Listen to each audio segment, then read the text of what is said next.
नमस्ते श्रोतागण। कहानी चैनल में आपका स्वागत है।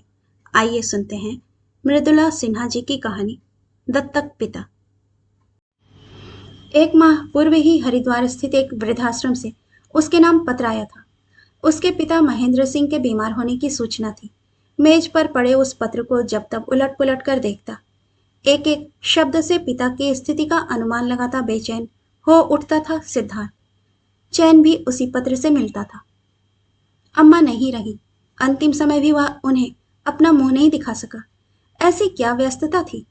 और क्या अम्मा की सेवा उसकी कार्यसूची में नहीं आनी चाहिए थी? मानो कागज के उस पन्ने चित्रित हों। वह छोटा सा आंगन, चूल्हे के सामने बैठी अम्मा, खटिया पर अम्मा के साथ गुथी बैठी तीनों बहनें, बच्चों की धमा चौकड़ी से खटिया की एक रस्सी क्या खुलती। बाबूजी की स्थिति ऐसी मानो उनके हृदय का कोई तार खुल जाता था। ये सारे दृश्य उसकी आंखों के आगे रूढ़ हो गए। सिद्धू, कितनी बार कहा खटिया पर मत कूदो, यह भी टूट गई तो क्या जमीन पर सोएगा? सख्त हाथों से बेटे का हाथ पकड़ खटिया से उतारना और अपनी मुलायम हथेली से मूंज की रस्सी को सहलाते जाना, यह क्रम चलता रहता था। अपनी मास्टरी की छोटी कमाई, बड़ी मुश्किल से बचाई रकम से खरीदी साइकिल के एक एक पार्ट पुर्जे का भी उन्हें उतना ही ध्यान रहता जितना अपने बच्चों का। सारी स्मृतियां सजीव हो उठी थी। सिद्धार्थ ने बचपन में पढ़ा था, सुख में दुख की स्मृतियां फूल, दुख में सुख की स्मृतियां शूल। पर इन दिनों सिद्धार्थ के मन मंथन में उन पंक्तियों की अर्थवत्ता गडमगड होने लगी थी। अगले 2 महीने बाद ही तो सिद्धार्थ की 60वीं वर्षगांठ आने वाली थी। अचानक आगत की कल्पना उतनी सुखद नहीं लग रही थी जितनी विगत जिंदगी के शुरुआती 30 वर्षों की स्मृति में खो जाना। अपनी जमीन व अपनों से 7 समंदर दूर होकर उसकी झोली में आई थी उपलब्धियां ही उपलब्धियां। अमेरिका के अर्थ जगत में हर आने वाले साल उसके लिए नया कीर्तिमान लाने वाला रहा था। तभी तो वह आगे और आगे देखता रहा। पीछे मुड़कर देखने में रुकना जो पड़ता, समय देना पड़ता। सिद्धार्थ के पास रुकने थमने का समय कहाँ था। आगे देखने में उसके ना कदम रुके ना दृष्टि। पर अचानक 60 के पास पहुंचते पहुंचते क्या हो गया उसे? न्यूयॉर्क में बिताए रेस के अव्वल घोड़े के 30 वर्षीय जिंदगी नामे से कतराता। पीछे के उतने ही समय के हर मोड़ पर पांव रखता उसके जोड़ घटाव में उलझता गया सिद्धार्थ। अब जल्दी भी क्या थी? धन, वैभव और शोहरत तो इतना कमा लिया कि आने वाली 7 पीढ़ियां बैठकर खाएं तो भी समाप्त ना हो। इसीलिए तो उस जमीन से जुड़े लोगों को उससे ईर्ष्या होने लगी थी। पर कहाँ है आने वाली पीढ़ियां? बेटा बेटी नाती पोते कोई तो नहीं है उसके साथ आसपास। उनके लिए अलग अलग आलीशान बंगले सिद्धार्थ ने ही बनवा कर दिए, सब अपने अपने में व्यस्त। शायद इसीलिए उसे 30 वर्ष पीछे छूटे स्वजनों के सानिध्य और स्पर्श की स्मृतियां सुखद लगने लगी थी। सुनीता, श्यामला और सुजाता, एक बड़ी और 2 छोटी बहनों के साथ लड़ना झगड़ना, रूठना मनाना, अम्मा के आंचल में छुपकर बैठना, एक ही रजाई में पिताजी के संपूर्ण परिवार का समा जाना, ये स्मृतियां सहलाने अवश्य लगी थी। पर सुकून तो पिता के कंधों पर या उंगली पकड़ चलने की याद में ही मिलने लगा था। अथाह आनंद। अनजाने अनचाहे स्व अर्जित समृद्धियों के नीचे दबे अपने को ढूंढ निकालने की धुन सवार हो गई। वह कौन है, किसका है, किसने जन्म दिया, किसने दिया नाम? उसके बढ़ते कदकाठी व कदमों के साथ किसकी कामनाएं बलवती होती रही? उसका खानदान कौन है, दादा परदादा कौन थे वे लोग? उसकी इस दुनिया को कहाँ फर्क पड़ा? उसके दादा अपने इलाके के बड़े धर्मात्मा थे। इलाके के कुख्यात डाकू ही होते तो क्या? किसी ने कभी पूछा नहीं, जाना नहीं। वहां तो सिद्धार्थनाथ सिंह भी नहीं, मात्र SN सिंह की पहचान बनी, स्वयं मिस्टर सिंह ने बनाई। वह पहचान उनकी अर्जित संपत्ति, स्वयं उसे ही कहाँ अपनी खबर रही। 25 से 50 वर्ष, गधे की उम्र, ढोता रहा बोझ, आयु के छठे दशक में जोड़ घटाव में उलझा है। पैतृक परंपरा व नाम के संपत्ति स्वाद के लिए उसकी जीवा तरसने लगी। अपने भुजबल और बुद्धिबल पर कभी उसे गर्व अवश्य होता था, पर इन दिनों वह उन हथेलियों को उनकी कच्ची अवस्था में सहलाने वाली उंगलियों में डालकर थोड़ी देर ही सही सुस्ताना चाहता था। और उसके अंदर यह चाहत इतनी उत्कट व बलवती हो उठी कि उसने अचानक भारत के लिए प्लेन टिकट मंगवा लिया। सरला को भी नहीं बताया। वैसे भी सरला अपनी दुनिया में मस्त थी। तभी तो अकेला, बिल्कुल अकेला हो गया था सिद्धार्थ। और पिता का दर्शन करने अंतिम बार सही, उनके स्पर्श से अपने को तर करने के उद्देश्य से ही भारत के लिए चल पड़ा था। न्यूयॉर्क से 13 घंटे की यात्रा। 13 सेकंड में पिता के पास पहुंचने को आतुर सिद्धार्थ को यात्रा के दौरान एक युग बीतने का एहसास हो रहा था। अंतर्राष्ट्रीय हवाई अड्डे पर बाहर खड़े सैकड़ों लोगों की इंतजार करती निगाहें शीशे से अपने स्वजनों को हेर रही थी और नयन मिल जाने पर दोनों ओर से आनंदा तिरेक के इशारे हो जा रहे थे। उनमें किन्हीं दो नयनों का निशाना सिद्धार्थ नहीं था। उसकी आंखें नम हो आईं, झटके से बाहर निकल धरती से एक चुटकी मिट्टी उठाकर सिर से क्या लगाई, मानो गंगा के जल में डुबकी लगा ली हो। शरीर और मन शांत हो उठा। चारों ओर नजरें फेरी। 15 वर्षों में कितना कुछ बदल गया था एयरपोर्ट पर। टैक्सी बुक करवाई और एयरपोर्ट से सीधा हरिद्वार के लिए रवाना हो गया। रास्ते में दिल्ली का विस्तार, फिर हरिद्वार पहुंचते पहुंचते अपने देश के बदलते हुए दृश्य देख आनंदित होता रहा। आश्रम पहुंचकर भी व्यवस्थापक के कमरे में इंतजार करने का सब्र कहाँ था उसे। खोजता ढूंढता वह उसी कमरे की चौखट पर खड़ा हुआ जिसके बाहर श्री महेंद्र सिंह, उम्र 80, ग्राम बिसलपुर का नामपट्ट टंगा था। अप्रयास उसकी हथेली उस नामपट्ट पर फिसल गई। अंदर खाट पर पड़ी काया का निरीक्षण कर रहे डॉक्टर और व्यवस्थापक की उपस्थिति की परवाह किए बगैर वह पुकार बैठा, बाबूजी।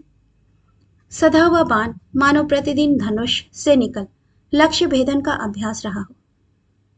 चिकित्सक और व्यवस्थापक हतप्रभ रह गए। 15 दिनों से खटिया पर पड़े वृद्ध ने 2 दिनों से मौन साध रखा था। अन्न जल ग्रहण करना तो छोड़ ही चुके थे। उन्हें समझा बुझाकर सामान्य करने में उन दोनों के सारे प्रयत्न व्यर्थ चले गए थे। मैं हूं सिद्धार्थ, आपका बेटा। बाबूजी, मैं हूं आपका सिद्धू। मैं आ गया बाबूजी। बेताब सिद्धार्थ ने पिता को अपने अंक में भरकर कान के पास मुंह ले जाकर आवाज दी और जैसे पिछले 2 सप्ताह से बेजान पड़ी उस काया में चिकित्सक ने कोई पावरफुल इंजेक्शन लगाया हो। कहाँ हो सिद्धू, आ गए तुम? बड़ी देर। बेटे को अपने पाश में लपेटने के लिए छटपटाती बाहों को थाम उन पर सिर रगड़ता थपक पड़ा सिद्धार्थ। बेजान पड़ी हथेलियों को अपने सारे अंगों पर फेरने लगा। दृश्य को अपने में भरती आंखें भर आईं। उन नैनों को भी भरते झरते रहने की लत सी पड़ गई थी। उस आश्रम में पड़े वृद्धजन उन्हें रीतने कहाँ देते थे। उस क्षण उनमें छलक आए आंसू में आनंद के अनगिनत कण थे। सिद्धू।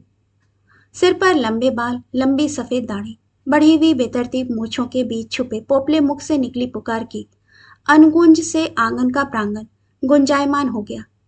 सर्वत्र वही चर्चा पसर गई। सुनते सुनाते वृद्धों को लग रहा था जैसे उनकी अपनी कोई संतान उनसे मिलने आ गई हो। दोनों एक दूसरे के स्पर्श से स्वस्थ होते गए। बहुत दिनों बाद उस संस्था में आनंद का मौसम उतरा था। 5 वर्ष पूर्व सुजाता की अंतिम चिट्ठी अमेरिका पहुंची थी। उसने लिखा था, भैया, अम्मा नहीं रही, तुम्हारा नाम रटती रटती चल बसी। अब पिताजी अकेले रह गए। उन्हें अपने पास रखने के लिए हम तीनों बहनों में होड़ लगी रहती है। पर तुम तो जानते हो वह कैसे हठी हैं। बेटियों के घर आना उन्हें किसी कीमत पर मंजूर नहीं। अब हम क्या करें? तुम एक बार तो आ जाओ। कहाँ आ पाया था सिद्धार्थ? न चिट्ठी, न पत्री, न डॉलर, कुछ भी तो नहीं भेज पाया था। सरला कैसी है? वह क्यों नहीं आई? सोनू और मोनू कैसे हैं?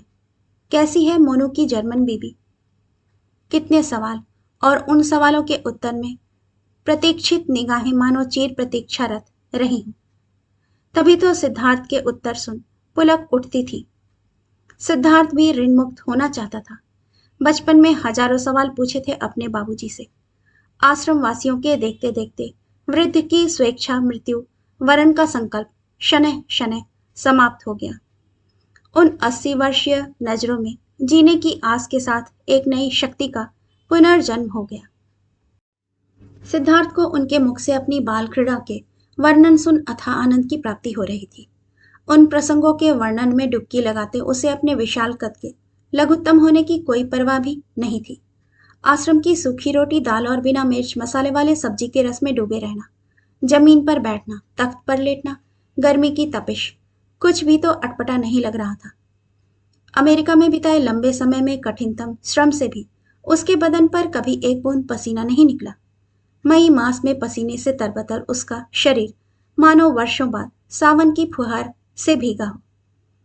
30 वर्षीय जीवन की शान शौकत, अति आरामदेह रहन सहन, आत्मीयता बटोरने और आत्मसात करने में कहीं से भी आड़े नहीं आ रहा था। अपने पिता की स्मरण शक्ति पर उसे अवश्य आश्चर्य हो रहा था। वह भी तो बाप बना हुआ है, उसे कहाँ याद है अपने पुत्र का बचपन। कदाचित इसलिए भी कि बच्चे उसके कंधों और गोद में नहीं पले। हर की पौड़ी पर पिता को बैठाकर स्वयं गंगा में डुबकी लगा रहा था सिद्धार्थ। पिता अपलक उसे निहार रहे थे। पानी में उतरे बिना ही मन तर हो रहा था उनका। सिद्धार्थ को पानी के अंदर कुछ क्षण बीत गए। वे चिल्लाए, कोई है? निकालो मेरे बच्चे को, मेरा बेटा, मेरा बच्चा है। गंगा में खड़े लोग अपने हाथ पैर फेंक कर किसी डूबते बच्चे को ढूंढने लगे। गंगा का निर्मल तीव्र जल प्रवाह एक क्षण के लिए भयग्रस्त हो रुक गया, थम गया। तभी सिद्धार्थ का सिर बाहर आया। मिल गया मेरा बेटा, वह रहा। हे गंगा मैया, तेरा लाख लाख शुक्रिया। चल इधर आ। सफेद बालों वाले वृद्ध बच्चा को देख स्नार्थियों की हंसी फूट गई। एक नजर वृद्ध पिता के विहसते मुख पर डाल सबके सब गंगा में डुबकी लगाने लगे। कुछ पल तो बीते थे। सिद्धार्थ के पिता ने ना जाने कितनी मनौतियां मान ली। सिद्धार्थ उनके पास आकर बैठ गया। उसके सिर पर हाथ फेरते हुए पिता ने कहा, अब मुझे यूं डराया मत कर। पुत्र के सिर का पानी पोंछते हुए पिता का हाथ पीठ पर आ गया। बाईं ओर एक छोटा सा गड्ढा, हाथ रुक गया। याद है तुम्हें? तुम्हारी पीठ पर एक बड़ा सा घाव हो गया था। दर्द से कितना रोते चिल्लाते थे तुम। 6 महीने तक डॉक्टर वैद्य हकीमों का इलाज चला, घाव ठीक ही ना हो। तुम्हारी माँ तुम्हें हरिद्वार ले आई, गंगा में डुबकी लगवाकर मनौती मानी। 1 महीने बाद ही घाव भर गया। तुम जब डुबकी लगाकर बाहर नहीं निकले, मैं घबरा ही गया। मुझे पता नहीं तुम्हारी माँ ने मनौती उतारी या नहीं। मुझे डर लग रहा था कि यदि उसने मनौती ना उतारी होगी तो कहीं गंगा मैया। उनकी थकी नजरों से धार बह चली। बाबूजी, यह क्या? आखिर गंगा तो माँ है ना, अपने बच्चों की भूल को क्षमा कर ही देती होंगी। गंगा में डुबकी लगाकर मुझे भी माँ के स्पर्श का एहसास होता है। तभी तो 15 दिनों में सुबह शाम यहाँ आता हूँ, डूबकर बैठा रहता हूँ मानो माँ के आंचल में। पिता के कंधे पर सिर रखकर फपक पड़ा था सिद्धार्थ। बहुत याद करती थी तुम्हारी माँ। मरने से पूर्व एक बार तुम्हारे शरीर पर हाथ फेरने की तमन्ना साथ लेती चली गई। तुम्हारी माँ भी गंगा की तरह निश्चल व पवित्र थी। सामने प्रवाहमय उस निश्चल धारा में अपना शरीर डुबोने के लिए कूद पड़ा सिद्धार्थ। प्रतिदिन दोनों पहर गंगा में डुबकी लगाना नियम सा हो गया था उसका। जब से उसके पिता थोड़ा बहुत चलने लगे, उन्हें भी कभी कभी ले आता। उस दिन मंदिर के प्रांगण में संस्था के सब लोग बैठे थे। उचित अवसर पाकर उसने अपनी चाहत की चादर पसार दी। मैं बाबूजी को अपने साथ ले जाऊंगा। अकस्मात एक चुप्पी पसर आई। ऐसा भी नहीं कि उस संस्था में आकर कोई वृद्ध अपने घर वापस नहीं लौटा हो। संस्था की 20 वर्षीय जिंदगी में ऐसे लोगों की सखा भले ही एक दो ही रही, पर थी तो। उन्हें ले जाने वाले उनके बच्चे या सगे संबंधी रहे थे, पर सिद्धार्थ का क्या रिश्ता था उस वृद्ध से? उन्हें विश्वास हो गया कि संस्था वाले उन्हें सिद्धार्थ के साथ नहीं जाने देंगे। आधी रात तक करवटें बदलते रहे। सिद्धार्थ ने पूछा, क्या हुआ बाबूजी, तबीयत तो ठीक है? स्थित प्रज्ञ हरिकिशोर सिंह का 5 वर्ष पुराना अतीत लौट आया था। मैं तुम्हारा बाप नहीं हूं, बिना लाग लपेट के बोल गए सिद्धार्थ। एक अपराधी बालक की भांति थर्रा गया। क्यों? मुझसे अब क्या भूल हो गई बाबूजी? दरअसल मैं अब आपसे अलग होना नहीं चाहता और मेरा अमेरिका लौटना भी जरूरी होगा। मैं आपको अपना अर्जित नाम धाम भी दिखाना चाहता हूँ, पर आप ना जाना चाहें तो मैं। हरि किशोर सिंह भी कहाँ फंसे आकर। एक फक्कड़ की जिंदगी, अंत समय में रिश्तों के जाल में फंसकर रह गए। उनके साथ पूत के पांव पालने में दिखते हैं, कहावत चरितार्थ हुई थी। बचपन से ही माँ बाप भाई बहन किसी से लगाव नहीं। पुत्र के लक्षण कर्म देखकर 15-16 वर्ष की अवस्था में ही पिता ने शादी के बंधन में बांधना चाहा था। जिस घोड़े पर दूल्हा बनकर बैठाया गया, घोड़े की रास दूसरी ओर मोड़कर चाबुक मारी।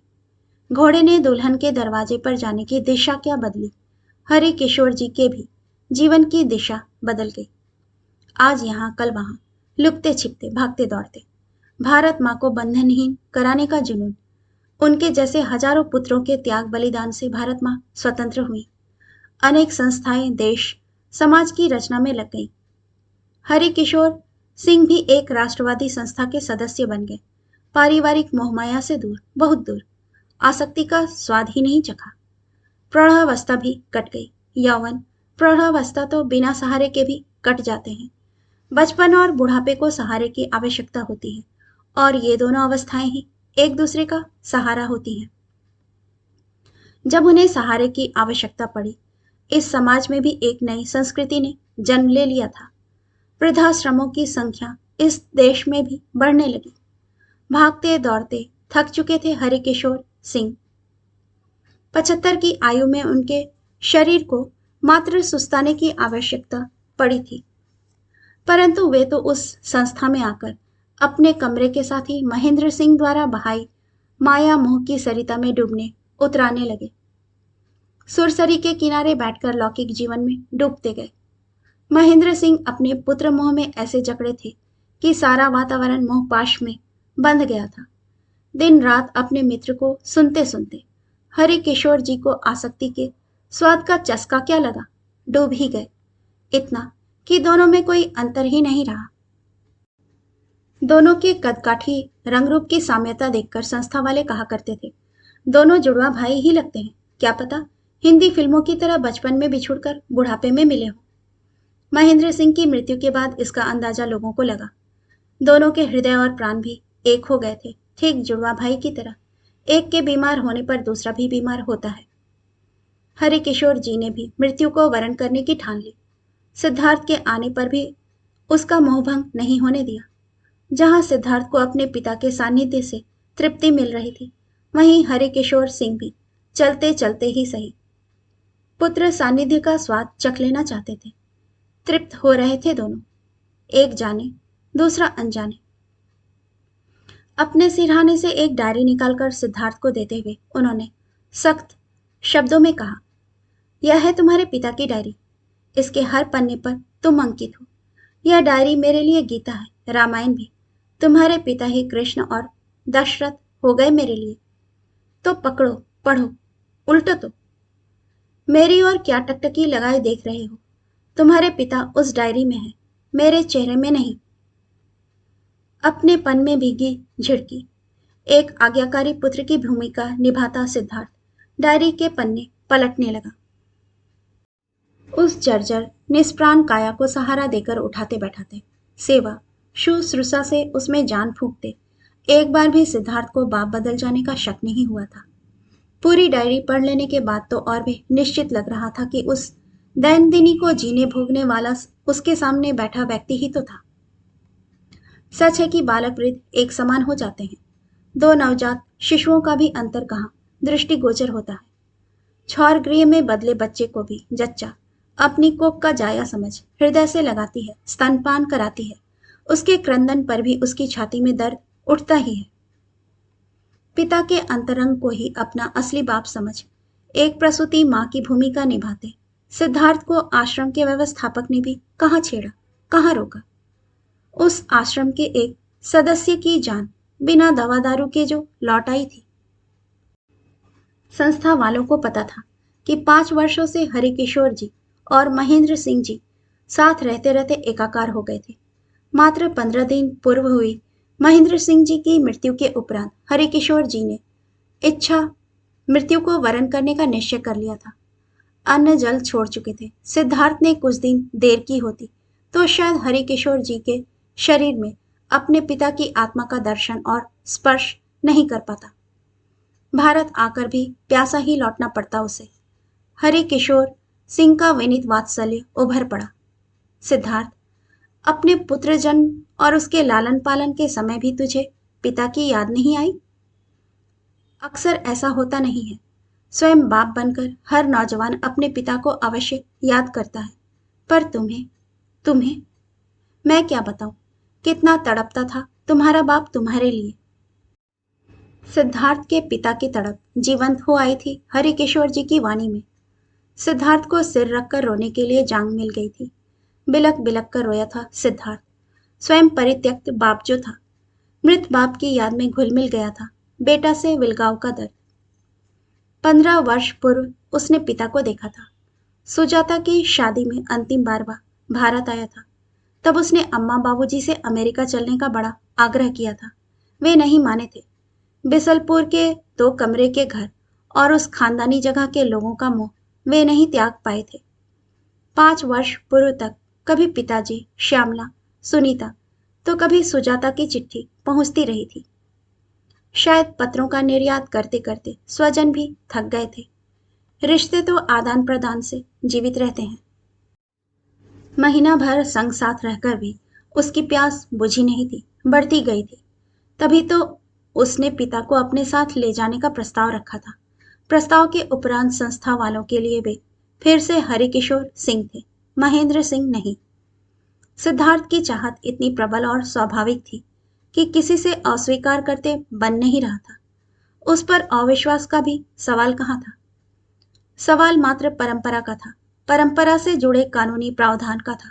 शायद अब तक किसी को ऐसी आवश्यकता नहीं पड़ी थी। सिद्धार्थ की आवश्यकता पर 80 वर्षीय हरिकिशोर जी को उन्हें सौंपने की चर्चा चल पड़ी थी। कानून का अध्ययन किया गया। अंत में जीत सिद्धार्थ की चाहत की हुई। उसने एक नई संस्कृति का प्रथम बीज डाला था। आश्रम से विदा देते हुए 80 हारे थके स्त्री पुरुष संवेद मुख स्वर में सिद्धार्थ को आशीष दे रहे थे।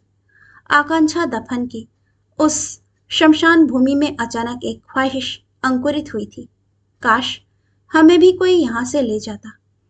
अंतिम सांस लेने के लिए बच्चों की किलकारियों से गूंजता आंगन होता। कानों में पड़ते गीता के श्लोक स्वजनों के रुदन स्वर में सराबोर होते। अंतिम यात्रा के लिए अपने हाथों पले पुसे कंधे होते। इधर और भी ना जाने क्या क्या मांग रहा था वह आकांक्षा अंकुर।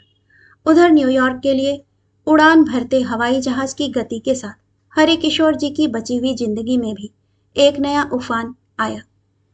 उन्हें आकाश मिला तो सिद्धार्थ को जमीन। दत्तक ही सही, पिता तो मिला। चंद पल ही सही, नन्हे पड़ाव पर छांव तो मिलेगी। कहानी सुनने के लिए आपका धन्यवाद। श्रोतागण, आपसे विनम्र अनुरोध है कि कृपया कहानी पसंद आए तो इसे लाइक और सब्सक्राइब जरूर कीजिएगा। धन्यवाद।